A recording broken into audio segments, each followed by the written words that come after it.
To help us analyze the situation now, we're joined by Heino Klinck, a former U.S. Deputy Assistant Secretary of Defense from Washington. Thank you, sir, for joining us. Good morning. Good morning to you, sir. Could we start off by asking, given the recent assassination of the Hamas leader Yahya Sinwar, how do you assess the current Israeli government's approach to continuing its military actions versus pursuing diplomatic solutions? Does this indicate that Israel actually is willing to agree to a ceasefire, given what's happening right now in the north of Gaza?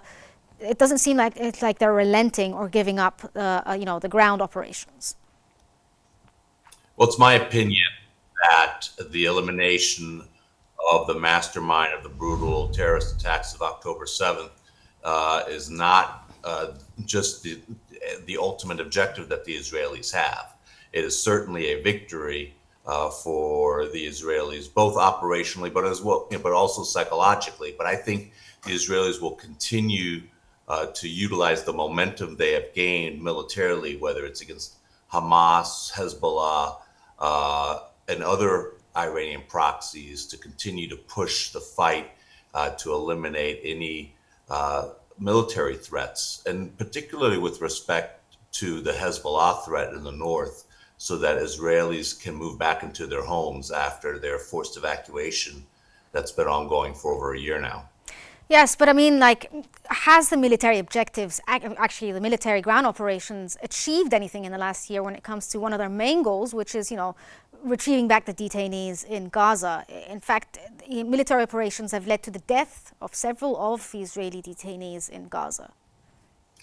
Well, let's not forget the genesis of the hostage drama, and that is the attack of October 7th, where the Hamas militants, terrorists entered Israel and took these people back to Gaza.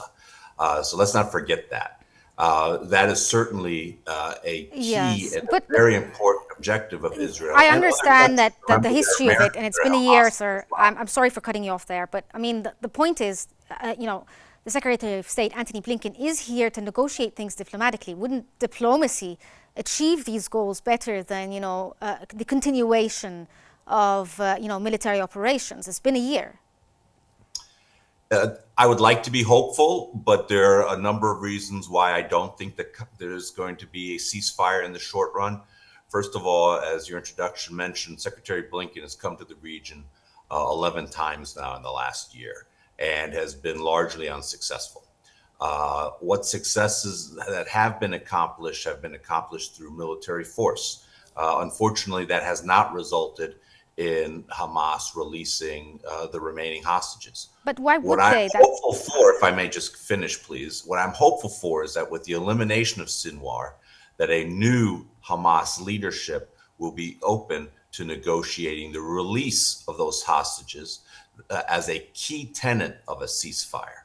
Well, That's what I'm hopeful for. yes, However, I don't think, frankly, that's going to happen before the American elections that will occur 2 weeks from today. yes, but well, okay, we'll discuss this in a bit. But generally, the situation in Gaza is quite dire. The humanitarian situation in Gaza is quite dire, and the international community in general has said it is quite dire. Is the Secretary of State going to try to negotiate with the Israeli side to allow, humanitarian aid to enter specifically to the north of Gaza that has been completely cut off? I do believe that Secretary Blinken has as one of his primary objectives additional relief supplies going into various parts of Gaza. And I also think that the Israeli government will probably concede on that point in order to give Secretary Blinken a partial win. But I don't believe that he's going to leave the Middle East with a ceasefire, particularly a lasting ceasefire. But sir, well, the north of Gaza has been cut off from aid for almost 3 weeks now. If there was a possibility that, the Israeli side would allow aid to enter north of Gaza, this would have happened already. It could have been a phone call. Blinken didn't actually have to come down to the Middle East to do that. You're absolutely right. But to be perfectly candid, the Biden administration has lost most of its influence on the Israeli government. And that is for a variety of reasons.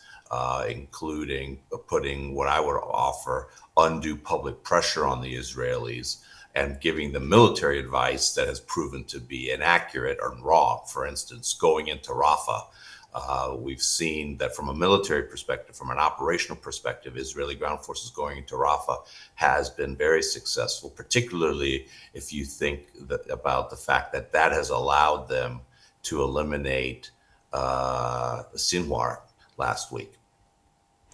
Okay, well, sir, now that Blinken is doing his 11th round in the region since the war on Gaza started, given that all his previous visits have failed to achieve their intended outcome, what is the difference about this visit? What is Blinken bringing to the table today, as opposed to what happened, a year ago?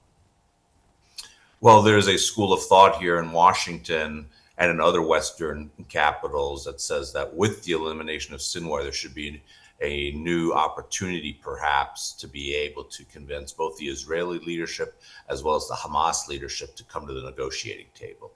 Additionally, with the Israeli strikes in Lebanon, as well as in other places, that Iran may become a little bit more pliable and open to negotiations because, as everyone knows, Israel is planning on striking back at Iran based on their previous. But this isn't good for the entire, the entire region, and for the U.S. as well. It's not something in favor of anyone in the region. How do you think the U.S. could pressure Israel into backing down from, targeting certain areas in Iran, for instance, and expanding the scope of this war? Well, again, it's my opinion that the Biden administration doesn't have much influence on the Israeli government anymore. It's been very public in terms of trying to convince the Israelis that striking both Iranian nuclear sites as well as oil refinery sites should be off the table. Additionally, there's been a number of executive communications between the U.S. Secretary of State and U.S. Secretary of Defense and their Israeli counterparts that have been released to the public. I believe that those types of leaks are actually counterproductive in trying to shape Israeli actions. So I really question how much influence Washington has on Jerusalem these days. Well, sir, I mean, you're talking about the idea of, the U.S. Losing sort of influence on Israel, and that they've parted ways, I suppose, in the way they see how things should be done right now in the region. What does Blinken's visit do? I mean, if they no longer see eye to eye on what they think should happen, how can they sort of negotiate amongst themselves, not just, negotiate a ceasefire?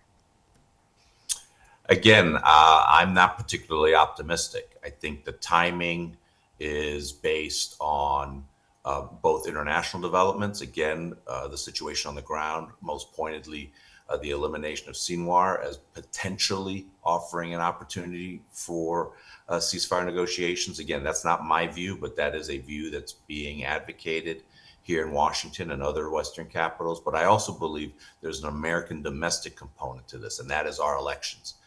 It would be very helpful if the Biden administration, if the Biden-Harris administration would be able to tout a ceasefire as a foreign policy success, because quite candidly, the Biden-Harris administration just has not had many foreign policy successes. But don't you think that the Biden administration could have actually pressured Israel into being more serious about negotiating a ceasefire if they had, cut down on supplying arms, for instance, or supplying, aid as well to Israel?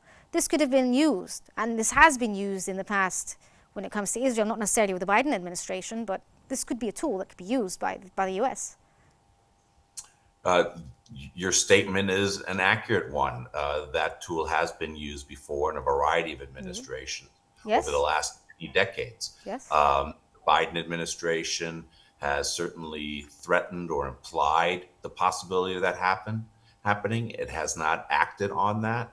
Again, my position is that they should not have used those tools. So this is a case where I actually agree with them. But the fact of the matter is the war is still raging over a year since the terrorist attacks of October 7th. And I do not see Israel's military counteroffensives in trying to eliminate the threat against the Israeli homeland and the Israeli people subsiding in the next several weeks. Okay, so how does the U.S. Address through this bid for a ceasefire the concerns of American voters regarding its foreign policy in the Middle East? You spoke a bit about, a need for a win when it comes to foreign policy. Do you think that if this round of negotiations is successful, it's important and it could show that the Americans don't have just unconditional support for Israel, regardless of its benefit or lack of to the U.S.? Well, let's remember that in the United States, whether it's a Republican administration or a Democratic administration, there's widespread support for Israel, the Israeli people, and then it depends who is in government in Jerusalem, the level of support given there. I do not anticipate, again, particularly right now, since we are in the last moments of the American presidential election, the Biden-Harris team doing anything major, whether it's cutting off military aid or reducing military aid or anything else. I just do not think that that is politically feasible in the United States.